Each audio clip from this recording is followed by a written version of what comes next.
Hey guys, my name is Eric Coopert. I own and operate Deep Root Farm about 10, 12 minutes down the street this way in Gananda.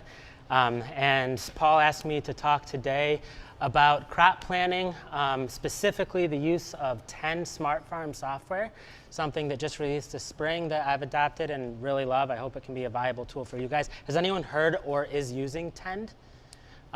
It's new. I started beta testing it in October. They've been working on it for a few years, and they just released to the public this spring. So I'm going to talk about Tend in the overall context of crop planning for diverse revenue streams, which I think as small to medium-sized farmers, which I assume most of us are, that's our reality. Probably very few of us have single revenue streams. So I want to kind of explore what that looks like specifically with this really valuable tool. So first, who I am not. I am not, in fact, an expert on crop planning or crop planning for wholesale or even for diverse revenue streams. I don't think as a 31-year-old I'm probably an expert on anything. I'm hoping to get there someday, but I think that probably takes a bit of time.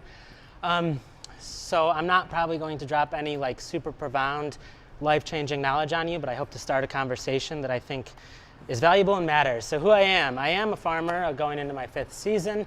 I spent my first 4 working on a CSA farm in Victor, and for the better part of a decade I've spent kind of in all aspects of food, in the restaurant industry, CSA member, market, consumer, buying on the food industry side, and then the past 5 years farming. So without the burden of running my own business, I've had the opportunity to just kind of be insatiable with soaking in knowledge on what's working and what's not, and coming in with a young and hopefully a little bit of fresh perspective that can be married to the more experienced perspectives, and we can get to a better place together. Most things that I find important involve some type of Wendell Berry quote. Eaters must understand that eating takes place explicitly in the world, that it is inescapably an agricultural act, and that how we eat determines to a considerable extent how the world is used. I think no matter what industry and food that any of us are in, we're not probably doing it for easy money and the great schedule, but we're doing it because we have some level of passion and conviction and drive to do this, to be better. However, that idealism often, I think, from all these years of watching people, gets lost when we try to bridge the gap to like practical business and profitability. We talk about sustainability, and I hardly ever, maybe never, hear people include profitability in sustainability, and that's like the most glaring thing, I think, maybe in the small, medium-sized farm community. And food hubs, I imagine, it's an uphill battle, I think, for all of us. That if we're not profitable, then we're not sustainable. It doesn't matter how healthy we want to make our soil. If we're not around next year to add more compost and fertility and cover cropping, then we're not really sustainable. And to me, that boils down to the right tools, leveraging the best tools available to get us to that holistic view of ecological and economic sustainability. So Tend Smart Farm, I have very limited time to do this justice, but I hope to introduce you to the tool, introduce you to the conversation, and talk about some of the key features that I think are majorly shaping the way that I'm building a business and a farm. So we'll look at a bit of just the logistical details of how Tend works as a crop planning tool, and beyond that as an efficiency tool, as a labor tracking tool, as kind of an all-in-one. And then the overarching things to think about through that process is things like economic and ecological sustainability, and the fact that they should be and are symbiotic if we're truly sustainable. It's understanding the system as a robust and reliable source of data, which is key to determining a crop's viability in any marketplace, whether it's wholesale markets, CSAs, and how we view that data, how we actually can wrap our heads around it and work with it day to day, largely determines its effectiveness. Because like staring at spreadsheets all day for me is not really giving me a good grasp on the data that they might be containing. So what Tend offers is just like really immersive, beautiful experience that is actually giving me a lot of information, and I think critical information that I need to do this well. So what is Tend? It is a web-based platform, a smart farming platform geared towards the small and medium-sized farmer. These are kind of 4 of its tenets. It has more than that. Again, I don't have time to get into them, and I'm only going to briefly go through 3 of these anyway, which are the planning, production, and sales. Because again, this is a whole conversation. When we talk about crop planning, we can't just talk about what we do in the winter, because we have to connect that to production and labor and sales, and to determine its viability. And 10 beyond that, I mean, you can manage your CSA, you can build your website, you can host an online store, in addition to all these technical kind of back-end tools that it offers to the farmer when it comes to actually farming. So it's a really cool thing to explore, but getting into these first 3 that we'll focus on in the next few minutes. Planning, so that crop planning, this first section of using this platform is like what we're doing in the winter, what we're doing when we have the time to think about it, to dream it up. And that breaks down into locations, planting, and projections. So these are just some brief screenshots of the platform. First thing is locations, like mapping out your locations. It gives you the ability to put in super customizable beds. So like right here is an example of 8 beds, 30-inch market garden style, 18-inch pathways. I'm using a BCS, and I want my bed length of 100 feet, so 8 bed blocks. So these are those 8 bed blocks. And this is a Google map of my property. So you can actually visually understand how can I best maximize this space. And fill it out here, name as many zones as you want. It populates them. And then from there, which we'll get into in a minute, you'll see over here these crops. As you add crops, right here it's highlighting this bed where I'm looking at eggplant. So I'm hovering over my eggplant bed, and it's showing me where it is. It actually tells me if it needs to be planted, if it is planting, if I'm in the harvest window or not, all things that we'll look at in a minute. But the level of depth that this program has is incredible. Here's just another view of my beds that you can't see the super detail of, but these are my beds from that plot. This is my plantings. Circle is when I started in the greenhouse. That's its date. The thin line is to when it gets transplanted. Light blue is when I transplant it. Dark blue is when I should be harvesting it, and for the length of time I should be harvesting it. All of which is pre-generated, but I also have the ability to customize it if it changes in my growing zone or the time of year.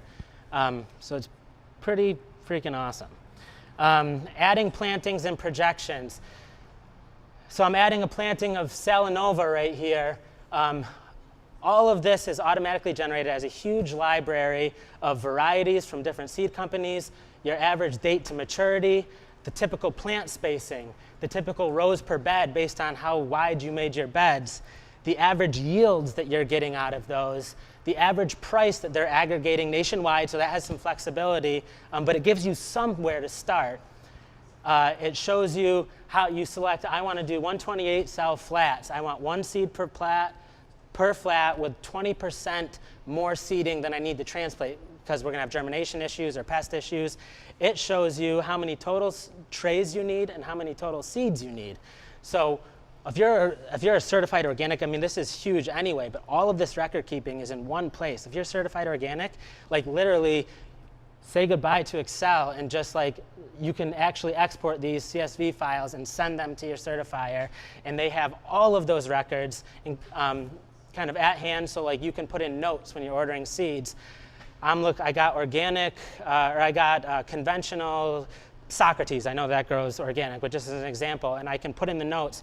I checked high mowing, I checked Harris, and I checked Seed Savers. So there's my 3 sources where I couldn't find it organic, and all of that is just in one aggregate place, which is just insane. It's awesome. And it also helps with nursery information. I was planning on having a 30 by 96 tomato house that was also going to be my nursery in November. I ended up getting it in late April. So my propagation house went from 30 by 96 to 16 by 30. So but I was able just to look and tend and start juggling like, okay, I know that I need 120 trays worth of table space right now. I was going to try putting my fennel in 72s and trying a different fertility program to get baby fennel quicker in the field, have a longer nursery time so I could turn over the bed faster. I no longer have that space because my greenhouse is delayed. So I'm going to just bump them back down to 128, which I'm familiar with doing with fennel, and I just bought myself 4 more tray spaces so now I can squeeze in that lettuce planting. Like, this was literally what I was doing, but I didn't have to look at spreadsheets, I didn't have to look at scribbles, like all of this was in one place. I could look at it all at one time, and I hope that we're keeping this overarching idea of like the amount of valuable data that gives us when it comes back to talking to my CSA members or planning for my CSA, talking to these guys at the hub, planning for things like that. The information is great. So wintertime, we're doing this, we're using the planning tool. To me, this is the question we get back to. Okay, I have my goal. I started with this is the gross number I want to bring in this year. This is how many CSA members, these are the markets I want to be in. Can my land and plan meet the needs of my diversified revenue streams? Are my goals economically and ecologically viable? And we have that information all in one place, super cool. We get into the season production. Tasks. You can assign a task to every single planting. You create a template. So for carrots, you say that day before I till, I plant carrot, like 1 day before any carrot planting I till. 7 days later, I flame weed. 14 days later, I tine weed. 31 days later, I fertilize. And 45 days later, I harvest. Anytime you generate a carrot planting, Tend remembers that and adds that task template to those things, populates it on this calendar of which you can assign to yourself or employees. And then they just pull up that calendar. I give my employees certain permissions to things, so she's not like just looking at things that don't matter to her. And she can see these. She can check off these boxes when it's done. She can record her labor while she's doing it, so I know how long it's taking, not because I think that she's not doing it well, but if I'm going to crop plant effectively, I need to know what it costs me to grow something. Like, I could be thinking that I'm killing it on tomatoes, and because I'm grossing way more than anything else on them, but they may cost me 30% more to produce than lettuce, and my margin might only be half of that. So I could actually make more money and offer a better service to wholesalers or to the market goers if I grew more lettuce and less tomatoes. But all of that, I'm like going fast here, but all of that is generated by this data that I can just look at. All of these reports have a place on this platform that are very easy to read, very easy to look at, very visual, pretty awesome. Measuring your labor to understand production costs, that's what I was talking about. So I assign this to myself, a lettuce planting of Salanova. This is the location that I know where it needs to go, so I can just walk to it. Here's my rows and spacing in case it's a new planting from my employee Jessie. She's not sure, she can check. I can put any comments I want down there. And then this clock right here, when I start planting, I can record labor. We're not gonna do this for every crop. Shit hits the fan when we get busy and we don't have time to do all of this. But if we don't do it for any crops ever, we don't know what it's really costing us to grow things, how do we expect the small to medium-sized farmers to be able to approach these guys with accurate price points or price things at market or understand like how we actually can play a viable role in our food system? Yields, that's the last part. This is the mobile app. So everything that's available now based on what I told Tend is in the ground. I can select these things to harvest.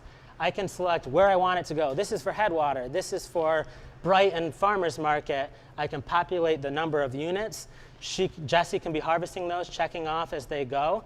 And as she's harvesting them, she can enter notes. Arugula is ready to bolt. We have one more plant or one more cutting of it if we do it in the next 2 days. Or it's already passed. I didn't get the number of units we needed. All of those are right there. Again, after we crop plant in the winter, we're saying, all right, I have a goal, I have a business plan. Can my crop plan meet that goal based on what my projections are? Yes. Then summer happens and everything changes, but we're tracking the data during production. Can my land and plan meet the needs of my diversified revenue streams? Or do I need to scrap a crop? Do I need to evolve? If we're not evolving, we're probably dying. Are my production and labor costs leaving room for profit? Am I truly sustainable, or do I just feel good about growing this stuff? Sales, availability, and invoicing. The marketing I skipped over because for data's sake, it's a great tool, but that's, I think that sales is more relevant. Availability and invoicing, you can customize fresh sheets directly linked to your harvest logs. So I can send an email with, anything I selected to sell to Headwater, I automatically set a certain price point. I select send a fresh sheet to Headwater. It generates all of the availability at that price point. I select Fiorella, a restaurant I sell directly to, at a different price point. Send the fresh heat to Fiorella. It automatically populates that inventory at that price point and sends it to Fiorella. Like, that's awesome. And like, this is not difficult to use at all. Inventory controlled online ordering, if you want, I don't do online ordering, but if it's something you want to do, this thing is as good as the data that you give it, and then it runs with it. So you can actually set up through, with Square, something that we probably use at markets, online ordering platform that's inventory controlled based on your harvest logs. Simple invoicing, if you don't want to do that, if, like obviously a lot of buyers don't want to pay when they buy. It might work better for like customers or like farm stand pre-orders. So you don't need to associate it with that. You can still send invoicing based on your inventory. Again, there's like clearly a lot more to talk about Tend. But the thing that I hope to open and maybe pique your interest and show the importance in crop planting is that it's not just saying, I have 10 beds to plant in this section. I like carrots. I think people like carrots. I like kale. I think they like kale. We need the data. We need to understand what we're doing and why we're doing it, the yields that we might get from it, where the markets are. And again, I can then determine, like, what makes sense for me to wholesale? What makes sense for me to bring to market? I grow broccoli just for my CSA because it does not make sense for me to wholesale broccoli on a small scale. And that might be an obvious one, but there are less obvious ones. Equipping ourselves with complete and accurate data gives us the opportunity to break down each crop and determine its best market. Knowing which crops are viable at wholesale at a profitable and sustainable level, and this is something that is also like a pet peeve of mine, is that when we don't think about all buyers or all parties involved, like, I mean, we've had this conversation and we're in the infancy of our relationship. I'm just getting things off the ground. But it does a disservice to the food hub that we're trying to be involved in. It does a disservice to the restaurant chefs that we're trying to be involved with, our CSA members. Like if I don't know what it costs me to grow things, if I don't know what's viable and profitable, I can like sell my bag of tricks and then they show up and I'm like, oh, sorry, it just took too long to weed or this, that, and the other. Or I could just be losing money while I'm doing that. No one wins in that case. We build this great relationship and then I go out of business and they need to find another producer. When diverse growers all leverage, this is something I think is also really important, when diverse growers all leverage our own unique strengths, we create a strong food web that helps stabilize a true price index, increase our collective selling power, and elevate quality, all things that are critical to the overall theme of this field day of building a diverse and robust food network. Crappy product doesn't do that, inconsistent pricing doesn't do that, and unviable products from unsustainable farms doesn't do that. Further opportunities for diverse small farms, medium size. If not broccoli, then what? These are conversations that we started last fall that we're having. What are some unconventional crops that might allow me to enter the wholesale market? There's very few things I could wholesale viably with a few acres of production. I'm 10 miles down the road. Herbs is a conversation that we're having that I'm slower than Chris is to get off the ground because I'm just trying to keep afloat right now. But herbs, mushrooms, what are like specialty or niche products that you can develop to enter the wholesale market? What measured risk can I take with experimental varieties? Am I leveraging the power of my brand or narrative to open up markets? I am a small farm. I don't have the production capacity to enter the wholesale market with a lot of products, but I believe I have the narrative and the brand to do so because sustainability sells, and small farms sell, and narratives sell. And these guys want that and need that. Restaurants want that and need that. No one puts like asparagus from Mexico on their tasting menu downtown, but they do put asparagus from Deep Root Farm. I don't grow asparagus, but they'll put that. Am I leveraging that? Are you leveraging your narrative and your brand to enter markets that you don't think you might be able to enter? And this is a nod to these guys as well. Not that I'm like sucking up to the teacher or anything. Equip yourself with the data. That's the part that I think is really important to us. I hope in like the 4 seconds that we've had, I've piqued that interest. And this part I think is really important, something that was a hump that I needed to get over. Don't be afraid to start the conversation. Like, I grow on a few acres. Like, I would not have thought that there was any viability for me to like be a part of a food hub or to grow into a part of a food hub. That's the furthest thing from the truth. It's not going to be everything, but if we don't start the conversation, it's not going to be anything. And that goes back to, again, are we building a strong food web? Are we elevating everybody by playing a part in it? Or are we just trying to be all things to all men and eventually go by the wayside. That wasn't supposed to end on such a drab note. So rock and roll, explore, tend, ask some more questions. I hope that this offered a little insight to you guys.